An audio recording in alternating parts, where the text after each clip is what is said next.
Hello. Welcome back to the Creative Differences Podcast. This is the podcast that is not brought to you by the Dune Popcorn Bucket, but I wish it was. Oh, Lord. My name is Dallas, and today I get to just be here for the vibes. That is not usually my thing, so I am feeling today. Hi, my name's Gaby, and guess who did the assignment? Hey. I'm Cassie and Dallas. Welcome to the Vibe Corner. We have fun here. Chilling with Cassie. And I'm Demi, and the spice must flow.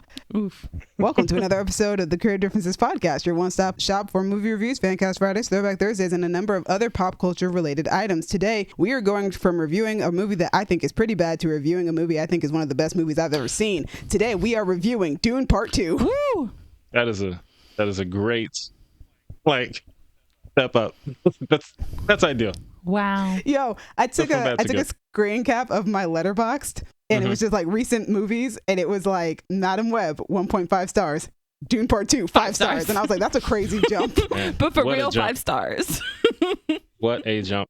What a jump. Goodness. All right. Alrighty, let's go Dune Part 2. Well, before we do that, Dallas. Yes, please please share, please subscribe, please do all that, because then maybe one day we can be famous and we can also go to movie premieres dressed like Beetleborgs villains. That's all I want in life. Dude, those were some cool outfits.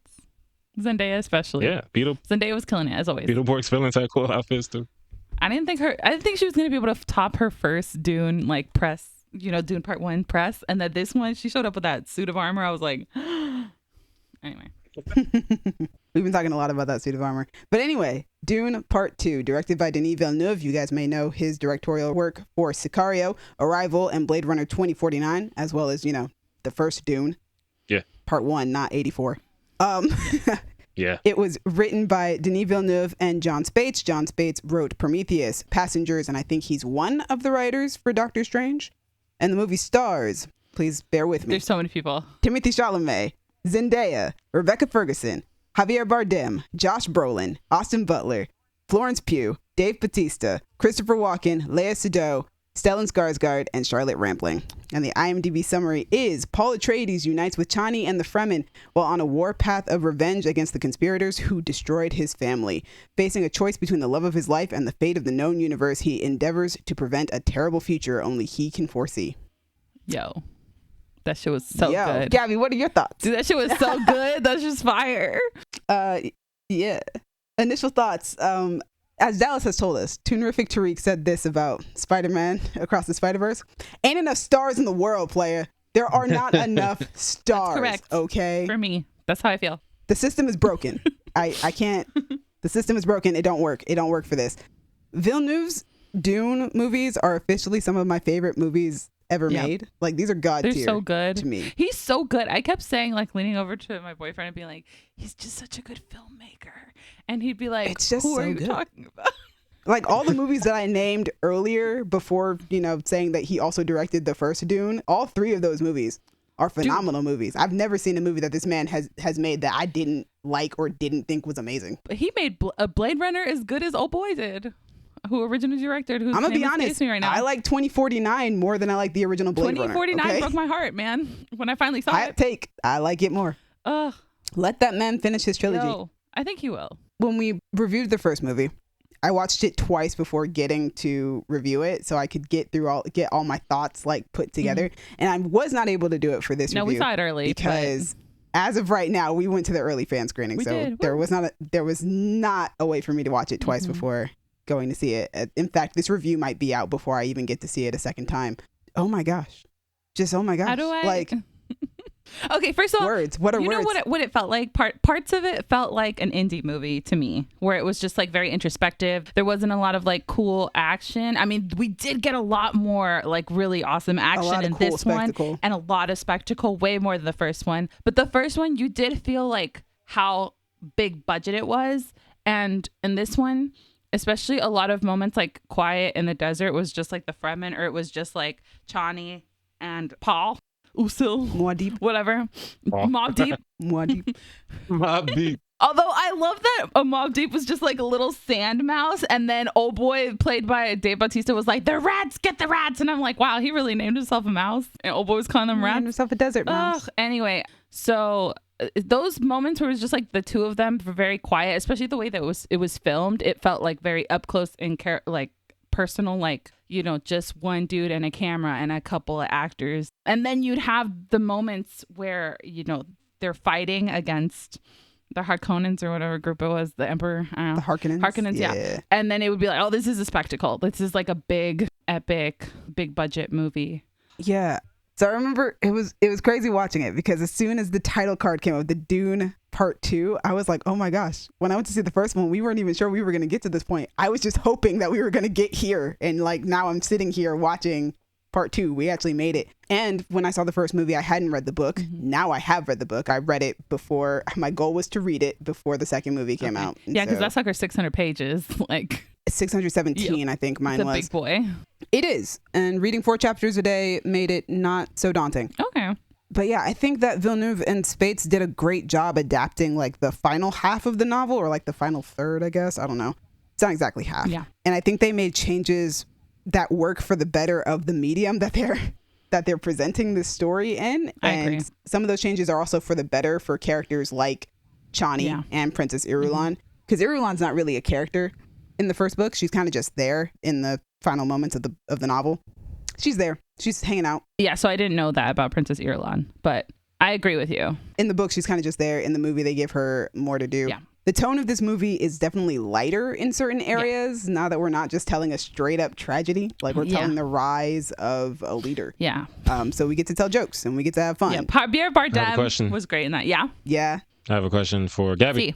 Oh no. The people need your thoughts on Florence Pugh's thighs. Absolutely, they do not. No, we can move on. Also, We're disappointing the audience. Thighs in this no, movie, you don't. So it doesn't really That's matter. why you don't. Okay, need perfect. You could have just said that. She looked adorable though. There was well. like a scene where she has like a full headdress on. And I was like, look at her. She just looks so cute. She looks so innocent. Oh, the armored one? Yeah, she looks so innocent. She looked like Crazy I'm wearing cool. this because I was told to. Oh, cool, interesting. Good to know about that princess. Well, I mean, you could she's tell. a Bene Gesserit, so She you're is not innocent. Oh, she is, I guess. Yeah, she is, but she's also not. She's training. Oh, okay, got it. Another reason why I didn't want to go into this review yet was because I'm still processing and thinking about the themes of this story, like the horrors of imperialism, as well as being weary of idyllic heroic figures. Yep. You're not supposed to see Paul as a white knight. Yeah. That's not who he is by the end of this movie, and I love it so that much. Because it at the beginning, so at the beginning, you're like, you want him to be, you want him to avenge Leto, or Leto, whatever his name is. And he wants to, yeah. And I love that when he said that, I was like, yeah, we're gonna revenge it. And then at the end, I was like, ooh, maybe not, and Paul. You can see his conflict all the way up until we get to the third act, and I love it. I love it so much. I have a question about the books for you. So yeah. Chani, you know how at the end. That's not how this book ends. Okay, that's what I thought. Okay. I mean, I like that change though, because I had an idea it's not so much a change of her attitude; it is a change of action. Okay, but I like it. I like it. Yeah. I love it. I am happy that they play with the idea of religion in this film, because that was one of my favorite aspects of the first movie. But we didn't get to play too much in that sandbox. We didn't get to play in that sandbox too much in the first movie because we were dealing with the Atreides and more of the houses and how that works, and so there wasn't a lot of the religious aspects. And it was a lot of setup, right? Yeah, the Lisan al-Gaib. Yeah. And this time around, we really got to no, this is a religion. Yeah. These people believe in this Messiah, this messianic figure. And when they were fundamentalists, I was like, oh no, it's gonna go bad. It went hard in the paint, and I was so happy that they went that far with it because it was so good and it really went with the messaging. The acting, incredible, amazing, astounding. Yep, so good. Dude, Zendaya. Zendaya is the heart of this movie as Chani. And the moral compass as well. Yeah, and her righteous anger, especially at the end, I was like, yes, this is what I needed from this character. I wanted her to be his it's not foil, but what you're saying, sort of morality or moral compass. And I like the changes that they made with her. I feel like she has a lot more agency in this movie than she does in the book. I agree, from what I know from the book, because I haven't read it. I like that they put her in opposition to this religion of the Lisan al-Gaib. while also being in love with the subject of said religion. Like, but I feel like I'm in love with you. I'm not in love with all the I'm religion not over here like Moab Deep, okay? I'm like Paul. I like Usil. Like, you know, we haven't gotten to like the killing name part. I do love Timothy's performance as Paul this time around, Yeah. especially when we get towards the end. It's so good, so powerful. And I'm like, oh, wow, you're scary. At first, I was like, oh, this little skinny mini. And then at the end, I was like, oh, no. No. We get to the end, and I'm like, ooh, you're so good. And I love it, man. You're killing it in this part. Yeah. I love it. Can't wait till the third part. It's kind of scared. Really happy. I stand by what I said when we reviewed Dune Part 1. This is my favorite Rebecca Ferguson role. She is absolutely haunting in this movie. Dude. So creepy at times. And so conniving and just... Yes. So good. She's so good. Oh, my goodness. And she and Timothy once again give my favorite scene in the movie, which I can't discuss because it would be a spoiler. Yeah. Especially because it happens so close to the end of the film. We can talk about it off mic, but I think I know what you're talking about. Yeah. Austin Butler as the sociopathic Feyd-Rautha. He did his job. He did what he had to do. I wasn't distracted too much by the Elvis voice. He did a great job. He did a great job of matching Stellan Skarsgård's accent. I was going to say, yeah, the Elvis voice is no longer there. He's purposefully trying to sound like Stellan Skarsgård. And I love that. I was like, yes, because you're Harkonnens. Because Dave Bautista was not trying. But like, it makes sense that the air... I mean, Dave Bautista doesn't really have to. He has the gravelly voice already. So it's like, I don't have to do all that. But there was like Stellan Skarsgård has an accent plus the gravel. Mm-hmm. And like, you know, Austin Butler matched that. But it makes sense that he would match that more. You know, he's the heir. He's the heir. And then Dave Bautista's character, he's in Arrakis, being the Duke of Arrakis. Like, he's not going to have the same mannerisms as, like, you know, the Baron. Yeah, that voice. Because I remember watching the clip where it was like, first, like, here's what his voice is going to sound like for the movie. And it was like, I was like, what is he doing? And it's literally Stellan Skarsgård is what he's doing. Yeah, and then watching the movie, I was like, oh no, you're matching Stellan Skarsgård. No, that makes total sense. Of course, you're trying to match this up. Mm-hmm. But speaking of accents, Florence Pugh is also doing an accent in this movie, and it's really good. And I liked her explanation behind her accent, and I love what they did with Irulan and how they used her for this movie. Yeah. How they kind of also use her to help build out the Bene Gesserit world and their motivations and their place in the universe. And how like sort of, not to use the same word again, but how conniving they are, or how like just scheming. They stay scheming. Stay scheming. They do. For real. The book isn't as hard in the paint about how conniving they are or how manipulative. Yeah. And the movies are very much like, nope. Keep an eye on these guys. Immediately Lea Seydoux with the way they use her. Oof. I was like, damn. She's also really good in the moments that she's in. Yep. Crazy. I have another question. Yes. Yeah. The Benny and the Jets and them, that's the witches? Yes. They do the voice? Okay, good. Yes, they do the voice. Dude. Never mind. That's a spoiler. That's a spoiler. Never mind. That's a spoiler. Trying to stay away from spoilers as much as possible. Yes, I am. Even though this book's been out to like what, the 1940s, 1960s? Just kidding. The book's been out since 1966. Yo, that's the year my mom was born. Yeah, I believe the book is from 1966. Okay, yeah. Or 1965. Yeah, I'm like, this book is old with a capital O. No offense to my mother. No offense to my mom. I mean, for a science fiction book. For a science fiction book, it's very old. All right. Anya Taylor-Joy is also in this film. I can't tell you guys who she's playing. I don't like spoiling things, but she's in this film. I think they already said who she's playing, but yes. I'm not going to spoil it for people who haven't seen it and who are like me, who purposefully avoided finding out who she was playing before the movie came out. They didn't have to tell me. I know who she was going to play. I know, yeah. I guessed it pretty easy. I was like, I know who you're going to be. I guessed pretty easily, but I was still very happy. I was surprised that she was in this movie, I'm going to be honest. I thought that she was just at the premiere. Well, nobody knew she was going to be in it until like last week. Yeah. And when she showed up at the premiere. Well, that's the thing is, I was like, if there's a third one, maybe she's in it. I don't think is she going to be in this one? And then, she popped up and I was like, wow, there she is.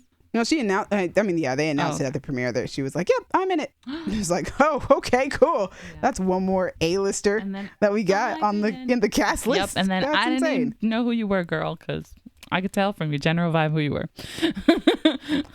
Moving away from the cast, Greg Fraser. Greg Fraser is that dude. One of my favorite contemporary cinematographers. That man does not photograph a bad frame ever. This whole movie's so pretty, and it's also like It's insane. Dune Part 1, he did Rogue One, he did The Batman, like, not a bad frame. He just knows how to make things pretty. Never a bad frame. Every frame is a masterpiece. Yep. Every frame a picture, a poster. Even with every single one. with the what do they call it? The Dune, the Alaskan bullworms. Sandworms. Sandworms. Oh, there we go. sandworms? The Shahalud. Arachis The what? sandworms. Shahalud. The rack, rack. The I don't Gabby. know. The Dune. The racks on racks on racks. The Spice Lords. I don't know. Yeah. I remember when the trailer came out and we got to see a look at more of Gaiety Prime, aka the Harkonnen homeworld, because I'm a nerd and I know all these home planets now. And to see it, and then like it's a practical thing. It's not like, oh, practical? we're doing within world, it's a practical thing. That's what the planet looks like in that universe. And I'm just like, weird. that's and also sad, and no wonder they suck. It's only when it's outside though. And it was just so cool. I was just like, it was that's well insane. done. That's so cool. That's amazing. And whenever the fireworks would go off on Gaiety Prime, I was like, wow, but also weird. I was blown away. It's so cool. Yeah. Oh man, it's so cool. And I love the way they distinguish, like, when you're on a different planet. I mean, they are all very, very different, but like, yeah, when they did a good job with that in the first film too. Yeah, I knew when I was on the Emperor's planet. I knew when I was on Arrakis. I knew when I was in Gaiety Prime. Like, I knew I was somewhere else completely. Yeah, the architecture on that too on the Carrenos homeworld is crazy. That too. It's like, it's just, even by a building, I'd be able to be like, I'm on a different planet right now. Yeah, production design crazy. They did an excellent job for real. The costume's amazing too. A story thing I forgot to mention. I am very pleased and happy with what they did with the character of Alia, Paul's sister, because I was very concerned with how they were going to pull it off, and I'm not going to say how they pull it off on this podcast. You'll just have to see the movie. I was like, how are they going to involve this baby? Because I know that baby's vocal, even in womb. Yeah, I like the way that they did it, and it actually kind of made it a little creepier. Yep, didn't like it. But anyway, outside of that, also Hans Zimmer giving us no, that wasn't Hans Zimmer. Perfect score.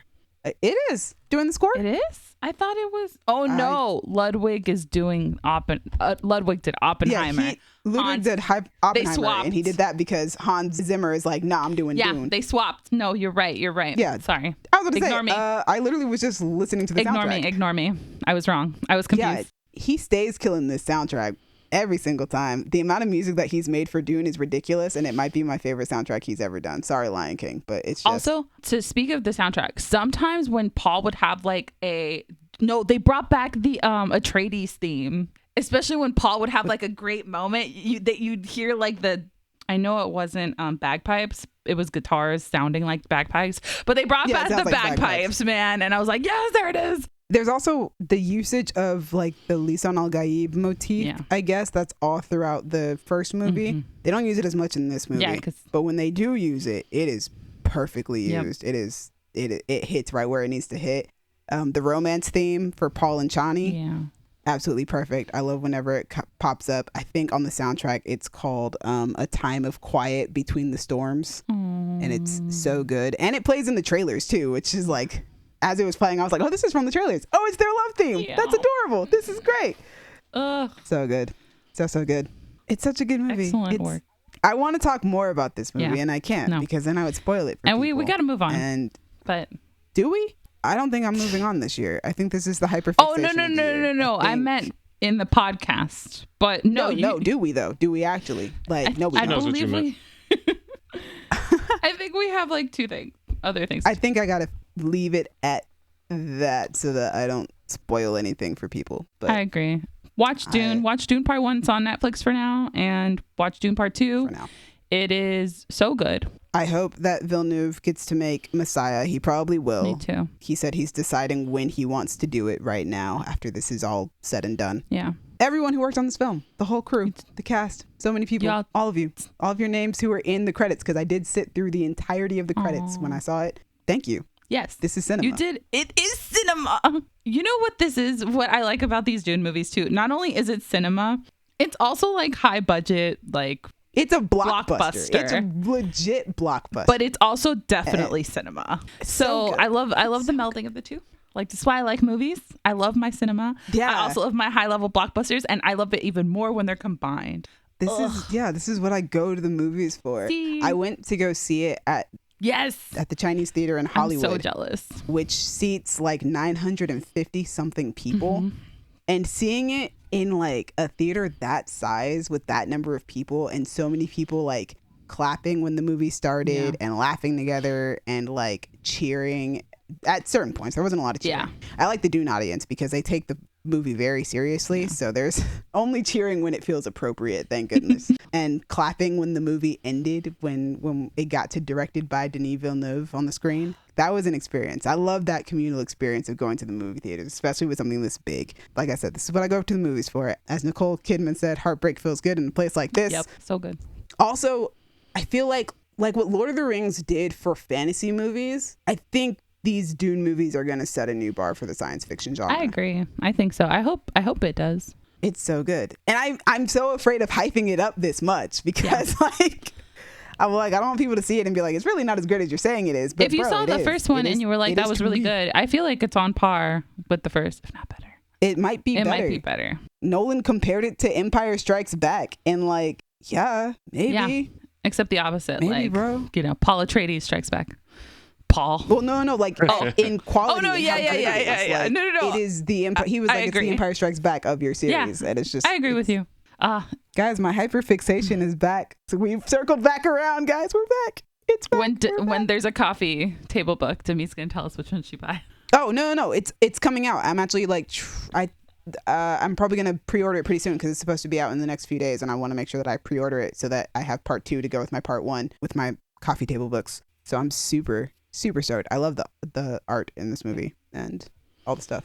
I feel like you should get the popcorn bucket just to commend like how much I'm not getting the popcorn bucket. There's already one in my room right now, so I can give it to my friend since he paid for it. But like, right, you gotta get rid of that one. You gotta have one. Just no, I don't need one. This one has been living in my room long enough that it feels like I own one. So I'm just gonna. That's true. You should buy it. No, it's okay. It's okay. I'm gonna stick with books. I bought a shirt. I finally bought a Dune shirt. Nice. I didn't have one. I made sure I bought one to go see it at the fan screening. So it has it's the Atreides logo, but it's made up of the Fear is the Mind Killer litany. Ooh. So I love it. It's great. Fantastic. Anyway, it's excellent. We should move on. Please watch this. It's excellent. When it comes out, go see it. Please go see it in IMAX. Because it was shot predominantly in IMAX. Yeah, actually, it was really good in IMAX. I think I only had the option to see it in IMAX, but I'm glad that we did. You did. Yeah. The fan screenings were all only in IMAX. When you get options, do yourself a favor and choose IMAX. And that's Dune Part 2. Cassie, you have been silent for 26 minutes. That's me. Did you watch 10 minutes or something? I did. What'd you watch? What was it? Going completely the opposite from Fan World. I watched 10 minutes of H2O Just Add Water. From Sand World to Water World. I love H2O. From dry to wet. Yeah. I don't even remember the first 10 minutes. I feel like, I don't know if you put it on there, if Jordan put it on there. Okay, so first 10 minutes. No, I didn't put it on there. I'm pretty sure Jordan probably put it on there. We start with some girl swimming in a pool. I don't think she's in the rest of it as far as I don't know. Unless that was Emma, I couldn't tell. Anyway, some girl swimming in a pool, and then her friend's timing her, and she's like, yo, you did really well. We have Australian accents, and it's great. No. And that's the girl doing the timing is Cleo, and then she's like walking away to go somewhere. It doesn't matter. She's on a pier, and some dude is like, yo, I don't know what you would call it, some sort of small boat. Like, it doesn't work. Somebody stole the spark plug. So, like, can you help me out and figure out how to, like, get it working or whatever? And so she's like, all right. And so she gets in the boat, and then he just, like, unties it and sets her drifting. And it's like, haha, I'm a villain. I guess we'll have to swim back. Sucks. And she's like, wow, this sucks. And then she drifts by a ship, and then this random girl just, like, hops on the boat and is like, yo, I stole the spark plug. My name is Ricky. I'm absolutely gay as hell. She doesn't say that part, but Ricky! It's the vibe. You can feel they it. Have, you can feel it. The gay tension is immediately like they're giving each other looks. I'm thinking back on it, and Ricky definitely was giving vibes. The two of them together. So I was just like, wow, this is so gay. So she's like, I had the spark plug. Haha. Where the fuck does Emma? I don't know. We'll get back to that. I'll figure that out. And then she's like, hey, why don't we just like cruise around? Because I have the spark plug and I can fucking do it. And so Cleo's like, yeah, sure. And somewhere along the way, they pick up a third girl named Emma. Emma's the, like, we shouldn't be doing anything that's weird. You know, that we shouldn't be breaking rules. We shouldn't be getting in trouble, blah, blah, blah. No one likes Emma. So they pick up Emma. I love Emma. Stop it. No one likes Emma. And then Ricky's like, let's just go out to the ocean. Why not? Emma's like, nah. But Cleo's like, let's do it. And so they do, and then the engine stops working, and they're like drifting, and they're like, oh my god, what are we going to do? Let's paddle to that island. And then Cleo's like, what? Not that island. It's like surrounded by sharks and reefs, and apparently that's a bad thing. The reefs, anyway. I don't know. The sharks I get, but like, oh, it has a reef. Oh no. Because your boat can get stuck in the reef. I suppose if it's, yeah, they're in Australia. They should be aware. Gotta watch out for those reefs. So then they go to this island, and they're like, oh my god, we're on this island. What are we going to do? And Emma's like, I have a cell phone, so I can call somebody, but I'm not getting a signal, so we need to find higher ground. So they start walking around, and then I don't know if Cleo straight up falls down a hole, or if she like sees the hole and decides. I think she falls down it. There's a hole in the ground. Oh goodness, Into Cleo. a cave. She falls into it. She's like, oh, this sucks. And then Ricky and Emma are up there. And then Emma goes down there for... She says she's going to, like, get her out, even though Cleo made it very clear she can't get out. And then Ricky goes down, too, because she's like, well, I didn't know what the fuck to do. Like, I didn't have a rope. I didn't have a way to get back to you, so we're just doing this. So then they're like, okay, we'll go explore this cave. And then they do, and they stumble upon a mystical pool of water. You can tell that it's mystical because they play a mystical sound cue, and that's where the 10 minutes end, so I don't know what happens after that. Oh! That's a good 10-minute spot to end on, though. Yeah. It's kind of cool. Also, I shout out to did you like one it? of the best transitions I've ever seen, which was just like splashing water, like from both sides of the screen. I think Like- I liked it. That seems like it fits. It's like a sort of coming in from the side and sort of meeting in the middle.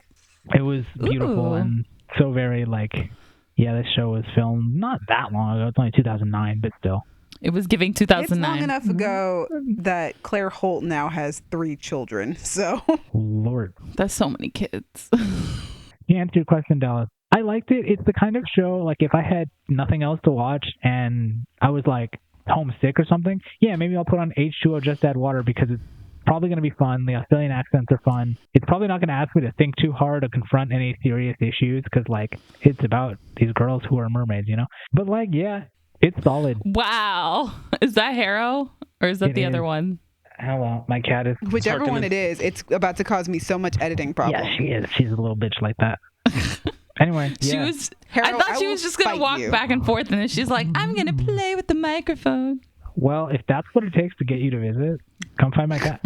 Tell Harkonnen to get off the table. Harkonnen. Baby girl. Harkonnen is perfect. Wow. She is playing. Oh my she's goodness, being a Harkonnen and Gaby. Look at that. You're not- 2 more names for the cat. Jesus Christ. Anyway, yeah, H2O Just Add Water. It's, Hall and Garfunkel.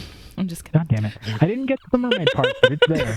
They're mermaids, apparently. Wow. They are, Cool. yes. I actually really liked that show when I watched it. I watched it years ago when like the originals first started because I had recently become a fan of Claire Holt, and I was already a fan of Phoebe Tonkin at that point, who play Emma and Cleo respectively. And they were both on the originals, and they were best friends from working on H2O. So I was like, oh, let me watch the show that made them best friends in the first place. And I was like, oh, this is adorable little kid family show. Super cute. I have a question. Did Nice. they play like teenagers or like children? Teenagers. No, they were teenagers. Oh, okay. It's like for adolescent girls, preteen girls. Got it. Definitely that's the demo. But yeah, they're still best friends to this day, too. Okay. Oh, Claire's kids call Phoebe Auntie Phoebe. Oh, that's lovely. I love that. I know. I love it. It's so great. That's so funny that, yeah, we went from desert to ocean. See, from Arrakis to wherever Paul's from originally. Caladan. Caladan. There you go. Wherever that is. Santa Cruz. Waterworld. What? It What's was happening? giving Santa Cruz. I think they filmed those in Norway. That makes sense. It was giving Santa Cruz because it was like ocean and then like redwoods. So, and that's Oh. what Santa Cruz is. It's like the ocean and then there's a redwood forest right next to it. I'm like, I Right. think Caladan is in Norway for sure. That makes sense. I was gonna say like something north and cold, like Scotland or Norway or something. Scotland. Dallas, do you have something that you've been watching? So Yes. It's funny because Cassie ended her 10-minute take saying it's something that won't make you like confront any serious issues or whatever. Taking it from that, going to my 10-episode take of a show that will make you confront serious issues. I've watched the first 10 episodes of X-Men, the animated series from the 90s. Oh damn, racism. I've officially reached season 2. The show. Nice. So you're definitely ahead of me because I'm toward the end of season 1. So yeah, X-Men. It is developed by Eric Lewald, Sidney Ewanter, and Mark Edens. I don't know these people. But Eric worked on Gargoyles, The Beetlejuice Show, and Street Fighter, the animated series, which I didn't know was a thing, but now I want to see it. Sidney wrote Flight of the Living Dead and produced Latin Dragon. I don't know. And Mark Edens wrote for The Real Ghostbusters, RoboCop Alpha Commando, and Reboot. Reboot, that show that was on Cartoon Network that we all remember, and it looked super weird. Nope, I don't remember that at all. Continue. Remember Reboot? Oh, we got to talk about that later. It stars Norm Spencer, Bethal J. Dodd, Lenore Zahn, Iona Morris, George Buza, Chris Potter, Allison Court, Catherine Disher, and Cedric Smith. And it's funny watching a show in the 90s because now when I watch an animated show, I know at least half the names. I don't recognize any of the names I just said. Oh my goodness. I have no idea. I was like, I don't know these people. But a lot of them are coming back for the new one, so that's dope. The show is based on X-Men, obviously, and the IMDb summary is X-Men. Not the summary, but it's X-Men. So this is my 10-episode take. I want to start with reiterating a point that I've definitely made before. Anyone complaining about them, quote, making the X-Men woke is dumb. You're an idiot. Because the X-Men... they're so dumb. Also, please, if you're complaining in the comments, please tell me what woke means. Thank you. Also, the X-Men has been that since its inception. Exactly. It's always been this. It was literally... That's why the X-Men exist. It's literally based on Martin Luther King and Malcolm X, y'all. Get it together. Also, there's so much queer context in X-Men. Yeah, that too. That's the thing is every generation of X-Men is woke. It started with civil rights. Everybody remembers the scene in X2 where Bobby comes out to his family as a mutant and his parents suck. And which is funny because then Iceman ended up being gay in the comics. Yeah, that was interesting. But yeah, this show starts off with a news report about anti-mutant hysteria and the Sentinels that hunt mutants. In the first 4 minutes, it comes into the mall and it says, "I'm here to serve and protect." They're not even hiding anything. We're not trying. They're not trying at all. And people are just, it's like an effort to be dumb at this point. If you're complaining about X-Men being woke. Media literacy? That's the thing is like, you're not even trying to have media literacy. You're not even looking. You're not even hearing. Your senses don't work. But as much as this show does deal with issues of prejudice and persecution, to the extent that like a character dies in the first episode, which is wild for a kid's show. Yeah, holy moly. But Morph, Morph. R.I.P. It's so cheesy and 90s and over the top, and I love it. It's so goofy. It's like they go to a resort on Genosha, the island, quote unquote, for mutants, and they go inside, and there's a sign that says "Ask about our mutant discount," and I'm like, what? But it's that thing of the show. It gives you both. It gives you seriousness. It gives you silliness. Sometimes both at the same time in a way that doesn't really always work. People have been talking about this show since the new trailer came out for the new one. And there's a scene going around on Twitter where Charles Xavier makes Magneto relive the Holocaust in his mind. And that is so many levels of out of pocket. It's so fucked up. Because one, this is a children's show. It's the first time they confront each other in the show. This is a children's show? This is a kid's show. They scrap. Charles starts losing, and immediately he's like, Holocaust. But also, that's just cheating. I've talked to Kayla about it, and we were like, on one hand, he was trying to kill you, but on the other hand, you control people's minds. You can just tell them to stop. Yeah, right. There's no reason. Why would you put him through that? Your power set would need to reach into the Holocaust bag. Also, here's my thing. Is how dare you use that against me, dude? Why would you do that? Charles is a villain. You're a villain. We've all known it for a while. Xavier is the villain. This is the episode where we go, the hero is actually the villain. Mm-hmm. This is the episode where you go, does Magneto have a point? Magneto's right. I mean, Magneto's, we all know he's right, but you're not supposed to think so. I was like, let's not go violent. But then sometimes you just get fun moments. Like Storm has a lightsaber fight in the sewers in episode 5 against Callisto. Ooh. When Callisto met Cyclops, essentially she immediately just said, "Put a baby in me." And that was weird. Honestly. That did. Relatable. Yeah, I was like, whoa, this is a kid show. Not for Cyclops, but just generally. Hey, Cyclops That's just how you meet people? No. But I do understand the sentiment of wanting a baby put in you by a person. Do you? Yeah, I literally had one put in me. Let's keep going. I did have a baby put in me. We're not talking about you getting... Never mind. Move forward. Moving forward. Speaking of moving forward, this show moves fast. I'm 10 minutes in. They already did Genosha, the Morlocks, Apocalypse. Damn. Cable, Juggernaut. I think you're about to hit Days of Future Past. It's the next episode I'm going to watch. It's Days of Future Past. That's the end of season 1. I was like, what? Days of Future Past already? What are y'all niggas doing for the next 4 seasons if you knock all this stuff out in season 1? Damn. And more stuff for the current show. And X-Men, it's been running since the 60s, so they got stuff to do. So much to do. It's so fun. It's so silly. In the first episode, Rogue says, "You look more nervous than a long-tailed cat in a room full of rocking chairs." She's Southern. I forgot. And I instantly fell in love with Rogue. I That's want my to girl. clarify, I'm also in love with Storm, so I don't want anyone calling me a bunny hopper or a milkman or whatever other things that I would call to me. And he's actually very like, equal opportunity love, because he was also super into Latinas when he was a teenager. What's really funny though, Dallas, is I for sure was about to be like, you mean the things that you would call me, but you got there first. I figured you were gonna say that, so I was like, let me just cover that base. But yeah, Rogue's great. Everything she says is just like, what would a Southern person in a cartoon say in the 90s? Gambit is like that, but just really specifically New Orleans. But also like Nolans. Cartoon New Orleans. So almost offensive. Almost. I don't know. I don't know. Calling him Gumbo is crazy, bro. That's the thing. Wolverine is a dickhead. Like, excuse me. Immediately trying to fight Cyclops, which I get to an extent because Cyclops is the leader. Wolverine is like the rebel. He's always trying to go against the plan. Blah, is he a teeny tiny man in this one? Is he actually teeny tiny? He's short. He's short. And he's not like, he is an unhealthy level of hater. I mean, you've seen it.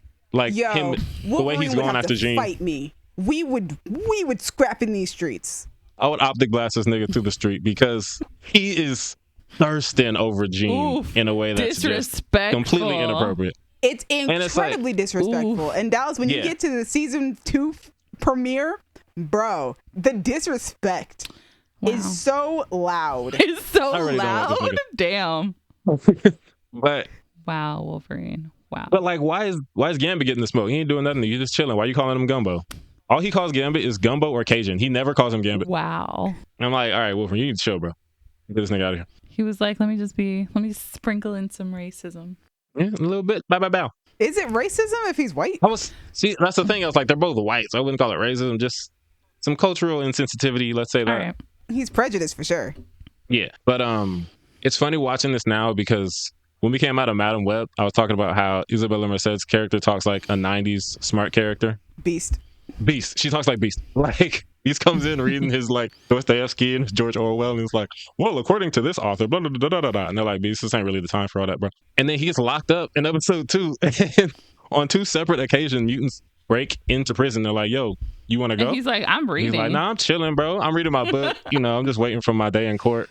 He's waiting for his day in court. Process.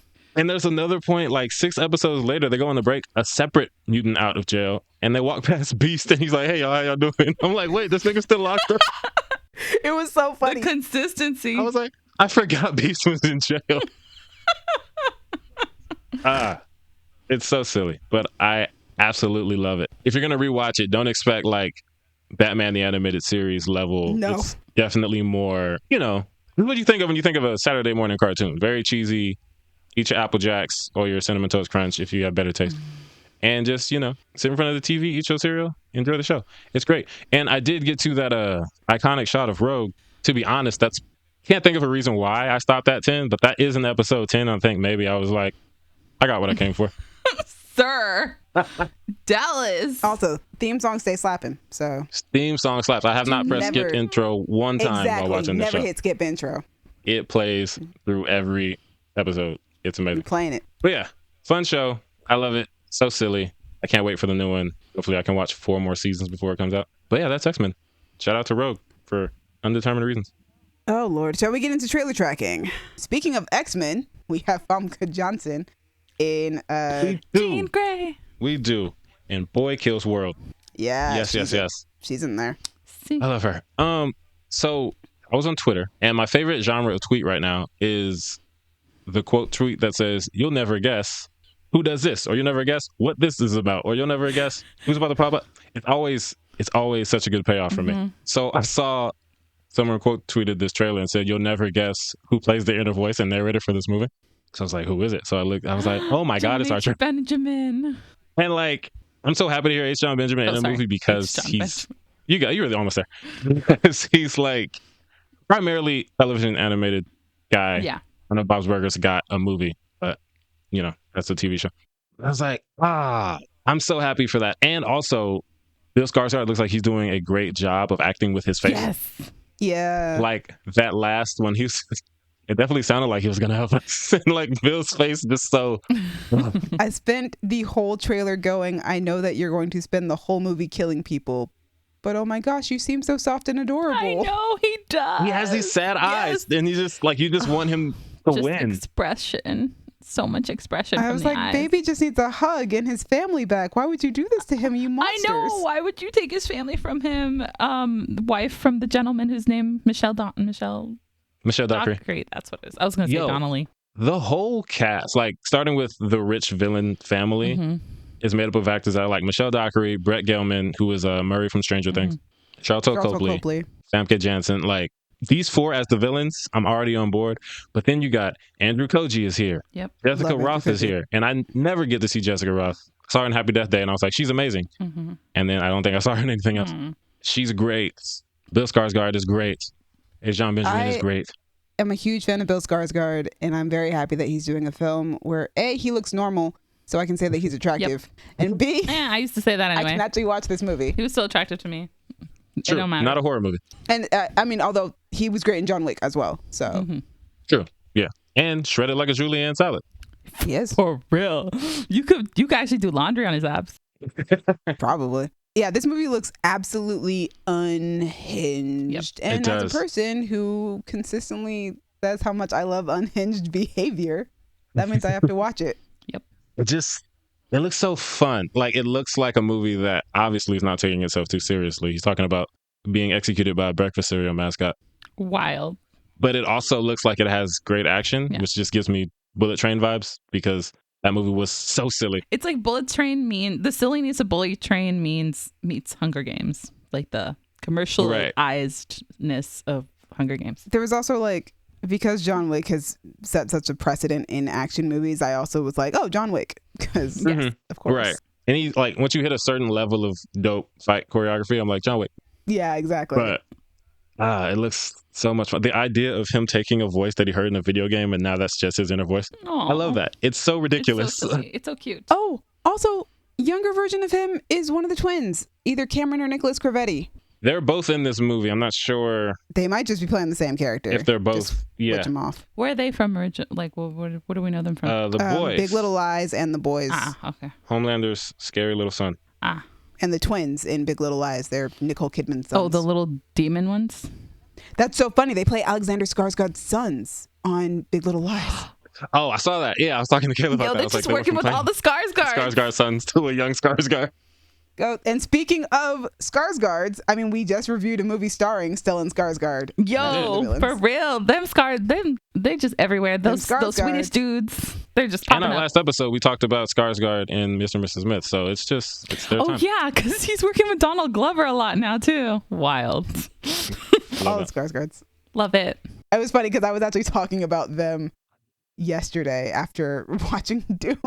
That makes sense. Somebody was like, who's the guy who was playing Baron Harkonnen? And I was like, Stellan Skarsgård. And they were like, what has he done again? I was like, what hasn't he done? Prior to the Caribbean, Mamma Mia, he gave us a bunch of Skarsgård children. Yep. I was like Alexander, Bill, Gustav. He was half the DNA needed to make some of the cool Skarsgårds. Yeah. I just forget about Gustav. I think they're all cool. There's only like 8 of them That's as well, true. too. And like half of them are actors. He has so many kids. No wonder he keeps stopped at getting 8. all these roles, man. He got to support all them kids. He stopped at 8. He knew that 8 was enough. Anyway. 8 is too many. But, do your thing, Stellan. However you want to get down. Yeah. Over and over and over again. Oh, also, I want to shout out an actor named Yayan Ruhian, who is an Indonesian actor. He's also a martial artist. He's in this movie. And he is in John Wick 3. He's one of the dudes that runs with a Zero, I want to say his name is, who's beating up John, but they're like really fanboying over him the whole time. Yeah. And he's also in the Raid and the Raid 2, which means he's awesome. Because Oh, yeah, definitely. anyone who's I heard of was the in the Raid knows Raid. it's awesome. I keep being told that I need to watch the Raid. He's also apparently in Star Wars The Force Awakens as Tasu Leech. Ooh, damn, he has a I don't know what those words mean. filmography. Oh, that means He that does. he's one of the gang members, probably. I don't know if he's in Kanja Club or if he's in the other one. He's always beating somebody up. But yeah, this movie looks great and has great actors, great martial artists, great voice actor. Yes. I love it. I John love it. Benjamin. Love him. Yeah. But yeah, that's all the trailers and that's all the news because we just did an episode like 3 days ago. Yeah. Give us your different opinions and we will. Yes. People have been talking Jump to up us. outta So here. thanks guys for talking to us Yep. because that never happens. Starting with Instagram. on our last Airbender reaction where Gabby was immediately hating the movie. Hey. We have a comment from Sweetgrass. Sweetgrass Star Song. Hey, shut She up. says, I'm loving this, which I love that because that's the reason why we did this. We made Gabby watch it so she would hate it and our fans would love it. Great. Sweetgrass true, also actually. commented on our Spectacular Spider-Man reel, and she said, this is my favorite Spider-Man series. It's mine too. I'm so happy. I feel vindicated.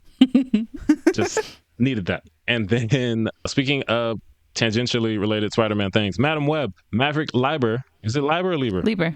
Dang it. I took a shot. I was like 50-50 chance.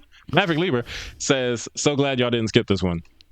Which, I'm glad somebody's glad. yeah, I'm glad we talked about it. I could have saved those 2 hours, but it's fine. We had fun. More than that, we could have saved like 3.5. We didn't have to record the review. Thanks for commenting, Michael. Yes, thank you, Michael. We love comments. Moving to Twitter. This was interesting. We have a tweet that says, who's your favorite Ozark character and why is it Ruth? This tweet is from May 1st, 2022. Oh my God. What? And we got a comment like a couple weeks ago from Oh Buddy that says Ruth, but also Helen, but I'm only a few episodes into season 3. Buddy, I don't know how you found this tweet. He was hanging out on that Ozark hashtag. It'd be like that. Yeah. Don't. I've had people find old tweets of mine recently too, and I'm like, all right. I never understand it. Yeah, because sometimes I get a response and I'm like, how did you find this? Who I are don't even be you? getting a response. It's just a like, and I'm like, how did you find this? Are you Somebody fed? liked a Daredevil tweet that I wrote like when season 3 ended. That's so long It was ago. a long, So long ago. ass time ago. That was pre-pandemic. But yeah, man. But yeah, shout out to Oh Buddy. Thanks for digging up our old tweets, but in a good way, not in a scary way. No, I Yeah, want to cancel thank you. you. Exactly. I don't think I've. Never mind. We're just having a good time talking about pop culture here, guys. We're just trying, Exactly. we're not trying to say anything offensive or nothing. We're just trying to hang out. Nothing cancelable here. Here for vibes. Moving to TikTok, going back to that reel of Gabby hating the live action Last Airbender movie. I love when we get TikTok comments because I don't check our TikTok. So Yeah, so it's always a surprise for you. We got a comment from, Yoli Loli? I don't know. There are 2 cat emojis and some sparkles. So Cute. sounds like a fun person. Said, OMG, that was me. Crying emoji. I was like, I know I'm expecting change, but I feel like the timeline got convoluted. Sorry, Yoli. Nobody likes that movie. Nothing else we can do about it. No one does. And then, so on our Madam Web TikTok post, someone named WDC 2080 just wrote the word bimbo. And I don't know the context of this comment. Oh goodness. I'm afraid. I have an idea of what the context is, but I don't. I have an wanna idea say it. too. I feel like we just want to move Let the past that. simplification Move on. fans have their day. I don't know what it has to do with Madam Web, but Cassie, I think I this do, is a and I bimbofication thing. I have more concerns, yeah. but we're not gonna get into that on mic. But yeah, that has been different opinions. Thank you guys for Woo. talking to us. Maybe not the last one. I'm not really sure what that's about, like but a everybody particular else. brand of bread. You don't know. Maybe. We'll talk about it Fun off mic. bimbo. How about Woo. that? Yes. Shout out to that bread. Yeah, that's different opinions, and that is the podcast. We did it. Woo. We did it. made Shout it. out to us, and shout out to you for listening, vibing. If you saw Dune, if you didn't, if you Well, if you're planning to see Dune, true, right? But it hasn't because y'all this started might early. be the first one of our first reviews that ever goes out before the movie comes out. So Ooh, look at us. Who would have thought? Not me. There it is.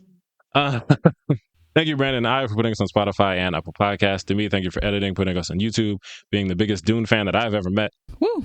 that's crazy because I only discovered this movie when it came out in 2021.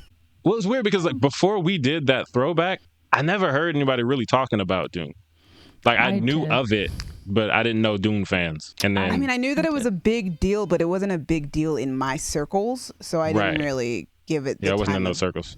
day. Yeah. yeah. I was in those circles. Yeah, once the Denis Villeneuve thing started, I was like, yo, this look fire, bro. Yeah. What we cooking over here? But yeah, Gabby, thank you for giving Demi someone to gush with because we didn't. That's what I'm here for. Cassie and I didn't see it. But Cassie, Fair. thank you for your 10-minute take on the H2O. wet show, H2O, Wet n Wild, you know. and coming through for the vibes. Wet and wild. It's not that wild. Wow. I don't know. I didn't see it. It's for kids. Fair. I mean, there's X-Men is for makeup kids. brand called that. There's a makeup brand called Wet n Wild. Is that what you're saying? Yeah. So you could have been referencing I that. wasn't, but okay. Yes. Anyway, audience, let us know. What did you think of Dune Part 2? If you've seen it. If not, will you see it? Will you get the popcorn bucket or the alleged cam soda attachment? If you don't know what that is, Oof. ask That Hazard. you are an innocent creature, and I love you so much. Please stay that way. I actually am an innocent creature because I read that tweet and half of it I was like, I don't understand what's being said here, so I'm just gonna leave. Yeah. Yeah, me too. I was like, I'm so innocent. I don't know what this is. Tells you no liar. No idea what's cam what? Cam no. You big Let us know in the comments or hit us on Twitter at y'all_different, Instagram and Tumblr at Creative Differences Podcast. Cassie, stop looking at me like that. Facebook.com/Creative Differences PC and TikTok at Creative Differences Pod. Woo. As it's clear, I don't know anything about Dune, but if you want to talk to me about it, you can hit me up about the Quiznos, Hash Brown, or whoever else is in it. You can find me on Twitter and Instagram at a king named Simba. Hi, if you want to talk to me about Dune because it was awesome and I love it so much, hit me up on the Instagrams at Stegosaurus. Talk to me about the use of like Arabic words and probably Islam and like, is that cultural appropriation in Frank Herbert's? I don't know. Anyway, talk to me about it. You can find me on Twitter and Instagram at SassySoothsayer. Hey guys, talk to me about Dune and how I think that this is a seminal sci-fi film that even though this is now the bar, I don't think I'll ever live up to it no matter how many sci-fi films I make. You guys can find me on Twitter at Demi_Joie. Joie is spelled Joie. Thanks again for joining us. Tune in next time. I think we'll be doing a review possibly for the live action The Last Airbender. Maybe Love Lies Bleeding. I want to see it. Who knows? And maybe Damsel and maybe Imaginary. Who knows? We'll find out when we do it. Damsel. All right. It's been different. Bye. Bye. Okay, so I have a question for the group. If you could go back to like one historical figure, one person who's no longer alive, and show them like one meme from the present, who would it be and what would it be? My choice is Frank Herbert, and I would show him the "Would you still love me if I was a worm" meme. This is such a big question. That's amazing. I don't think there's a better one than that. Oh, I got one. In honor of Black History Month, I would show Martin Luther King Jr. the meme of him smiling down in the clouds at those white boys getting whipped in the field. I'm showing every like original figure in cinema who created like filmmaking. I'm showing them the meme of everybody watching movies on the Nintendo DS and it's saying this is what Christopher Nolan intended or whatever. Yes. Love that.